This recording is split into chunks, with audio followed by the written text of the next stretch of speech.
Une église, chaque église égale à une entreprise.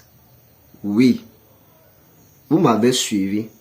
J'ai dit que chaque église fonctionne comme une entreprise. L'église fonctionne comme une entreprise.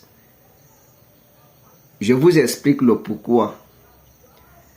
Dans les entreprises, on parlait des clients.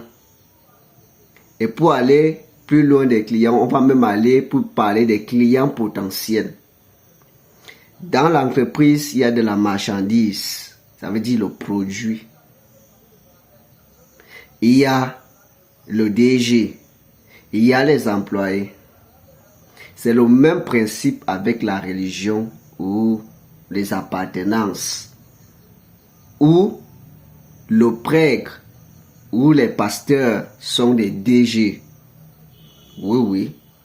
Et si on veut parler par exemple globalement, disons que le pape, ça veut dire que c'est lui le PDG de l'église catholique par exemple. Maintenant, lorsqu'on arrive donc au niveau du produit, le produit à l'église c'est quoi? Ce sont les œuvres de Dieu, ça veut dire la parole de Dieu où c'est à vendre. Où on va vendre les huiles bénies, les huiles d'onction, où on va même vendre la catéchèse, où on va vendre le baptême, où on va même encore vendre du sel et de l'eau bénite, et j'en passe. Voilà les produits. Et maintenant, qui sont donc maintenant les fidèles dans les églises? Ce sont tout simplement les croyants. C'est-à-dire, et dans les croyants, il y a donc ce qu'on appelle les fidèles potentiels ou encore les clients potentiels.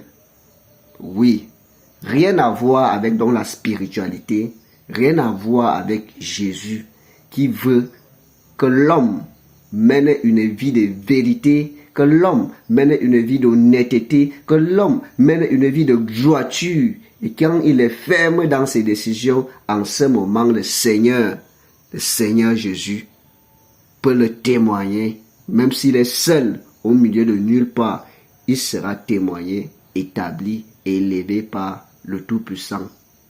Voilà donc ce que je voudrais vous partager. Merci